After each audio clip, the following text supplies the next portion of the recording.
Shuv Beshem Hashem Neaseh Venatzliach. On est toujours le mardi 25 du mois d'août et le 5 du mois de Elul. Bracha, Revacha, Ve'atzlacha, Bezrat Hashem, Bechol Maaseh Yadenu. Amen. Shiur donc sur Pirkei Avot pour l'élévation de l'âme de Shlomo Meir Ben Eliezer Yehuda Akohen Ben Gittel, donc le fantastique, comme il le marque ici, oncle de Yaakov Mordechai de Genève. On embrasse très fort. Bracha, Revacha, Ve'atzlacha. Pour l'élévation de l'âme de tous les morts d'Israël, Oufren, les refouach les machel kol, Echad, Bim Israël, Bechol, Atar, Ve'atar, qu'on n'entende que de bonnes nouvelles et une très bonne année pour nous tous. Amen. On est dans Masechet Avot, Perek Chamishi, Mishnah Yud Gimel, 13e Mishnah, avec une fois de plus, on parle de 4 façons d'exister, 4 façons d'agir, qui elles-mêmes se situeront dans des degrés d'élévation ou de descente. À savoir, Bémet, si ce que l'on fait c'est bien ou pas bien. Et là, on va parler de la tzedaka. Vous savez que la tzedaka est une des mitzvot les plus essentielles du judaïsme. Le monde a été créé comme une espèce de tzedaka. C'est pour cela que la meilleure façon de vivre est de comprendre un petit peu comment fonctionne le monde. Tout ce qui a une entrée a une sortie. Tu sors d'une porte, tu retournes à la fin de ta vie par une autre porte. Quand tu manges, tu rentres par une porte et ça ressort par une autre porte. Quand tu prends de l'argent, ça rentre de ce côté-là. La seule chose qui doit rentrer par sortir, c'est la Torah. Pas ça rentre dans l'oreille, ça sort de l'autre. Ça rentre et ça reste. Sinon, tout le reste, Bezrat Hashem, on ne prend rien avec soi.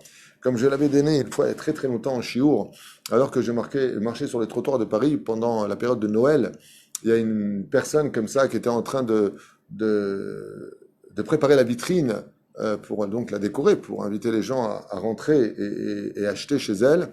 Et cette personne venait de déposer comme ça une espèce de socle avec une grosse boule dans lequel il y avait une espèce de maison à l'intérieur. Et puis quand tu retournes la boule, eh bien ça fait de la neige qui tombe comme ça. C'est très mignon. Et je me suis arrêté à ce moment-là et je me suis demandé pourquoi Hachem, il m'a fait regarder ça. Il n'y a pas de hasard. Quand tu tombes sur des choses, comme le dit d'ailleurs le Teilim du roi David et la première Mishnah de Masechet Avot, 4e chapitre, au nom de Benzoma, Ezeu Chacham Alomed Nikol Adam.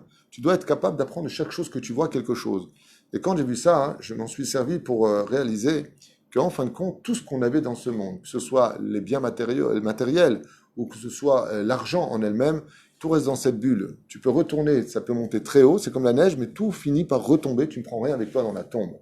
Et la reine, Bezrat Hashem, il y a une façon d'emmener tout ce qu'on a avec nous dans la tombe, c'est de faire partager aux autres le bonheur que Dieu t'a donné.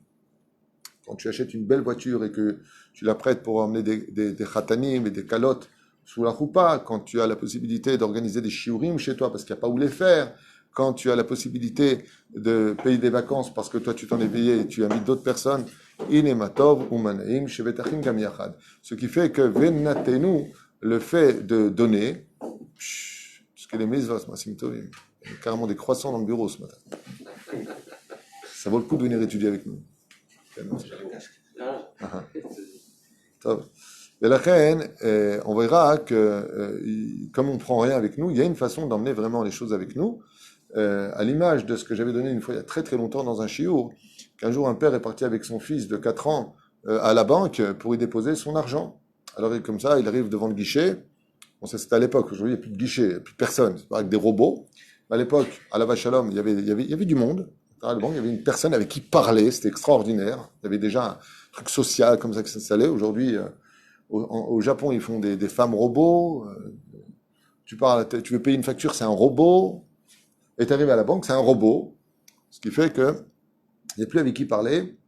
Et quand tu arrives à la maison, comment tu parles avec ta famille? Ben, comme un robot. Oui, non, jusqu'à 13h. Comme ça. On nous rend fous. Hachem Ishmael Virachem. Et donc, qu'est-ce qu'il fait? Lui, il prend de l'argent comme ça, de sa sacoche, et il le donne à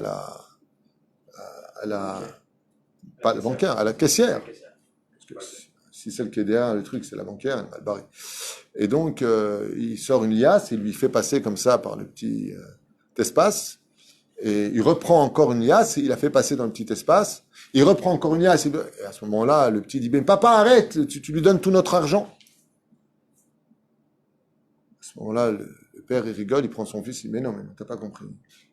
L'argent que je lui passe, que je lui donne, c'est pour qu'elle le mette sur mon compte. Alors le petit, là, il a eu peur. Il dit, mais papa, tu lui donnes tout ton argent. Il lui a dit, non, je fais juste passer mon argent parce qu'elle veut le mettre sur mon compte.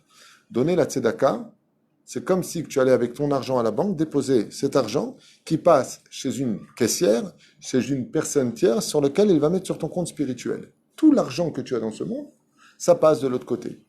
Elle te le fait passer. Ce qui fait que il y a une façon d'emmener avec nous ce que nous avons, c'est justement de savoir le donner, mais comme dit Rabbi Nachman, aux bonnes personnes. Faire très attention dans la tzedaka, que ça aille à la bonne adresse. Si tu veux que la tzedaka te revienne en bracha, il faut la donner à la bonne adresse. C'est ça. Kikaron, celui qui étudie la Torah, les hommes des Torah, les personnes qui sont pauvres, les personnes qui sont orphelines, les personnes qui ont des difficultés à ne pas finir le mois, ainsi de suite. Comme on l'a déjà expliqué dans maintes et maintes shiurim, et j'en profite pour vous rappeler qu'il y a 3000 shiurim qui vous attendent sur toratraim.net de sujets différents qui ont déjà été élaborés. Alors sans plus tarder, on commence le deuxième shiur avec cette Mishnah. Arba midot benotnet tzedaka. Il y a 4 caractéristiques dans ceux qui donnent la tzedaka. Aleph. Donc, klomar beinyan etinat tzedaka. Arotze shiiten velo itnu acherim. Donc, chez où levado iten tzedaka. Il y a celui qui veut avoir l'exclusivité pour lui et qui non seulement veut donner la tzedaka, mais il veut pas que les autres y donnent. Il veut tout le mérite pour lui. Alors, je veux pas que tu donnes. Est-ce que c'est bien ou pas bien? Enora beshel acherim. Il a un mauvais œil vis-à-vis des autres. Dans le judaïsme, quand tu fais quelque chose, il est bon de dire aux autres, venez, il y a une mitzvah à faire, de les faire participer. Comme moi, par exemple, j'ai une mitzvah que j'aime particulièrement, c'est enterrer la orla. À chaque fois que je vais à une Brit Mila, je demande au Moël de me laisser enterrer la orla. Et qu'est-ce que je fais? J'appelle qui veut la mitzvah veut venir enterrer la orla. Comme j'ai déjà expliqué, comme il le dit Yaakov dans la paracha de Bilaam, dans la paracha de Balak, qu'est-ce qui est marqué là-bas? Mimana afar Yaakov. Qui peut compter la poussière de Yaakov? Qu'est-ce que ça veut dire cette mitzvah-là? Au sage de nous expliquer qui peut compter le nombre de grains de sable que nous gagnons comme mitzvot quand on couvre la orla, quand on enterre la orla. Très important d'enterrer la orla. C'est une mitzvah qui atteint le kisei hakavod. C'est une mitzvah extrêmement importante. Et qu'est-ce que je fais? J'y vais seul? Non. Je dis viens, attends, hop, je prends avec ma main et je mets sur la orla. C'est pour enterrer la touma. Bezrat Hashem, itamu hatem min haaretz. On enlever la touma de la terre. Donc il faut l'enterrer. Et qu'est-ce que je fais? Je préviens les autres. Non seulement tu fais toi, mais tu fais aussi gagner les autres à mitzvot. C'est bien. Alors, qui a le sachar? Je vous dis quand même le secret quand même. Je ne fais pas pour ça, hazve shalom. Je vous dis quand même. Quand je fais la mitzvah, je gagne des anges. Le fait de vous faire participer, vous gagnez des anges. Elle est belle. Je fais gagner des anges. Mais tous vos anges m'appartiennent aussi. Pourquoi? Car celui qui fait faire les mitzvot aux autres, exactement, le Zikouya Rabbi, il prend non seulement ses mitzvot, il laisse les mitzvot aux autres, mais il récupère en double les mitzvot des autres. Donc quand vous faites faire une mitzvah à quelqu'un, à Tamerzir Otobitchouva, où tu l'empêches même de faire une avera, mais il n'a pas fait de mitzvah, tu l'empêches de faire une avera. L'ange qui se crée de cela, il se dédouble. Il va et chez celui qui a le mérite, et chez celui qui a eu le srout de le faire. Donc on dit que Aïno, Raab et Shel Acherim. C'est-à-dire si toi tu fais une mitzvah, par exemple, un père vient te voir pour la bar mitzvah pour marier son fils. Et bien, Met, il n'a pas. Il vient et te demande. D'accord? Tu peux m'aider à marier mon fils? Voilà, attends. Attends, bouge pas. Allô, Machampra, regarde, j'ai une mitzvah, tu n'as pas besoin de connaître, il faut marier son fils. Tu veux participer? Combien tu peux donner? 200 shekels, ce qu'est les mitzvot. Allô, Machampra, il y a une mitzvah. Tu veux? Tu vois ces coups de fil là? Ça vaut de l'or. Ça vaut de l'or. Des fois, le rabbin il vient pour sa yeshiva. Habibi, m'avait tué, combien vous allez venir? C'est-à-dire, pourquoi? T'as plus. C'est pas que tu veux pas donner, t'as plus. T'as plus pour donner. T'es allé pour au restaurant, t'es allé pour aller en vacances, et là t'as plus. T'as plus. Je suis un peu dur, c'est vrai. C'est vrai que toi t'as plus, mais peut-être que tu peux appeler quelqu'un. Et qu'est-ce qu'ils te disent en général les autres? Ah non, je n'appelle pas les autres, parce que si je les appelle, après eux ils vont m'appeler. Et alors? Vous avez une amitié qui est dépendante à ce point-là sur le business? Quand tu peux, tu dis, écoute, Ani Yachol, quand tu peux pas, tu dis, mais Ani lo Yachol. Mais la prochaine fois, Bezrat Hashem, tu diras à ton Rav que dans une semaine, je touche une somme d'argent, je lui donne quelque chose. Parce que si tu étais après la mort dans le monde de vérité, tu prierais, pourquoi tu m'as pas appelé? On vit dans un monde complètement aveugle. Quand il y a une mitzvah qui tape à votre porte, dansez. Soyez sa mère. Mais quand il s'agit de sommes importantes, vous avez le devoir de savoir où va cet argent. Sachez-le. En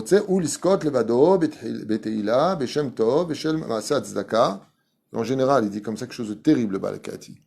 Il dit quelqu'un qui veut les mitzvot pour lui sans les donner aux autres, tu peux être certain que ces mitzvot ne sont pas les Shem Shemaim. Pourquoi? Il veut qu'on dise de lui que lui il donne, que c'est lui le parnas, que c'est lui, c'est les honneurs.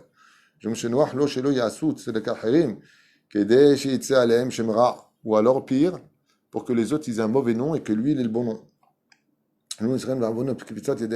Pourquoi? Parce que comme l'expliquait Chachamim, quand tu donnes la tzedaka, c'est une des meilleures façons de faire la kapara de tes fautes.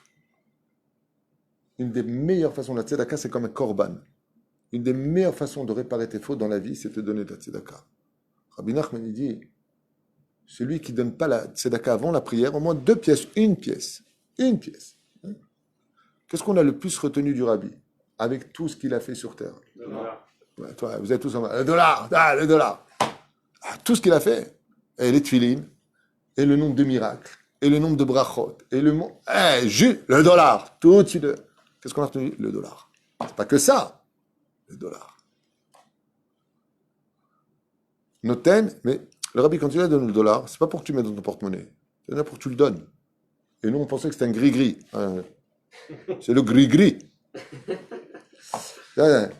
Top. Deuxième, itnu aharim ve'u noten. Il y a deuxième façon de voir les choses. Dès qu'il y a des mitzvot à faire, il faut donner de la tzedaka. Lui, il peut donner. Mais il va dire, tiens, Yitzhak, donne. Ça fait longtemps que je ne te voyais plus. Shalom, donne. Jonathan. Ahmed. Yosef. Celui-là, il est bien, là.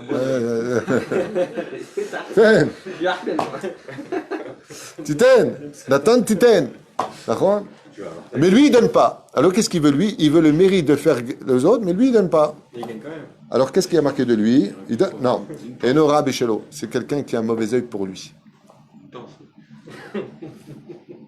Surtout que dans le ciel, quand est-ce qu'on donne? C'est quand tu donnes. Il faut quelqu'un qui l'a dit Ribono Shel Olam, tous les jours, donne-moi. Un moment de Clark Menno. Il n'en pouvait plus de lui. Qu'est-ce qu'il a fait? Il lui dit, mais tes mains sont pleines, vide pour que je te donne. Vide pour que je te donne. Enora Béchelo, celui-là, il a un mauvais œil pour lui. Il dit comme ça, et c'est quelqu'un qui n'a pas d'émouna. Parce qu'il dit, et s'il me manque? Boréolam, il dit, n'oublie pas un détail. Tout ce que j'ai donné dans ce monde vient par le biais des anges, sauf une chose. La parnassa, c'est moi. Li à Kesev et li à Zahav, Neum Hashem Tzevakot. La clé de la parnassa, elle est chez moi. Qu'est-ce que tu t'inquiètes? Le Rav Neria vient de marier sa fille. Vous le savez. Takshivutov. Il y a un mois de cela, il me dit, voilà, il faut que je verse 10 000 shekels. Il n'était pas très bien. Quand c'est un Breslev, je dis, un Breslev qui fait la tronche, tu déshonores Rabbi Nachman. C'est pas... Il me dit, mais il faut que cet après-midi, je donne 10 000 shekels. Je suis obligé de les payer. Il n'était vraiment pas bien. Ina Shamaim, mon frère vient me voir avec son ami. On est au café de la paix, on boit un café. Et je lui dis, dis-moi, tu veux faire une mitzvah? Je dis, voilà. J'ai une personne qui veut se marier, il n'a pas. 10 000 shekels, tu veux? Il m'a regardé comme ça, il m'a dit, je prends. Je leur fais maintenant. Il apporte 10 000 shekels. J'ai le mérite d'être juste le facteur qui les emmène chez Rav Neria. Avant-hier, je vois le Rav Neria, et je lui dis, Maïch lechot pam. Donc juste la veille du mariage. Avant-hier. Et lui, ma femme s'est engagée à verser, maintenant, pour les rois, 20 000 shekels. Je lui ai dit, qu'est-ce que ça fait des 10 000? Il m'a dit, ben, acheter la robe de la Kala, il n'a pas une thune. La robe de la Kala, les habits, il a 11 enfants. Je lui ai dit, tout comme un cadeau, je baruchou, boré olam. Il t'a apporté 10 000 shekels le jour où tu l'as eu besoin. La main, pam, tu es triste. Il dit, parce que ma femme, elle aurait dû quand même me demander ce que j'en pense. Elle s'est engagée pour 20 000 shekels. Alors je lui dis, écoute, j'ai une bonne nouvelle pour toi. Je sors une enveloppe de 20 000 shekels avant-hier et je lui donne dans les mains. 24 000 exactement. Et là, il tombe par terre. Il m'a. Je dis, Nachon, tu as fait des prières pour quelqu'un? Nachon, tu as fait ce qu'il fallait faire? Oui ou non? Oui. Mina Shamaim, hier, il a envoyé par quelqu'un 24 000 shekels te remettre pour te remercier pour les prières. C'est quoi? C'est même pas la barque que vous vendez? Non? Je dis, tu veux me vendre quelque chose dans lequel toi-même tu ne crois pas? Il m'a dit non, quand tu viens et que tu dis la mitzvah, elle est très très importante. et que tu dis, voilà, moi j'ai pu donner ce que j'ai pu donner. Tu dis que toi tu as donné, toi tu as investi. Ouais. C'est comme le mec qui te dit, punaise, j'ai une affaire, tu vas devenir milliardaire. C'est l'affaire du siècle. Et il te la propose. Méfie-toi. Parce que si c'était vraiment l'affaire du siècle, c'est lui qui l'aurait pris. Ouais. Il aurait pris un prêt à la banque pour l'avoir. Vous inquiétez pas. Il se sera arrangé. Il aurait donné une garantie. Méfiez-vous beaucoup. Hein. Non seulement il fait lui, mais celui-là, il a ce qu'on appelle les deux yeux, ils sont bons chez lui. Il a un œil qui est bon vis-à-vis de lui, il est intelligent. Effectivement, vous allez me dire, mais on ne peut pas tous donner. Vous avez raison. Mais une belle parole, tu peux donner. Et n'oubliez jamais ce que je vais vous dire. Mahshava tova mitzarefet lemaaseh. Celui qui aurait voulu donner vraiment, et il n'a pas, dans le ciel, on lui note, tu as donné.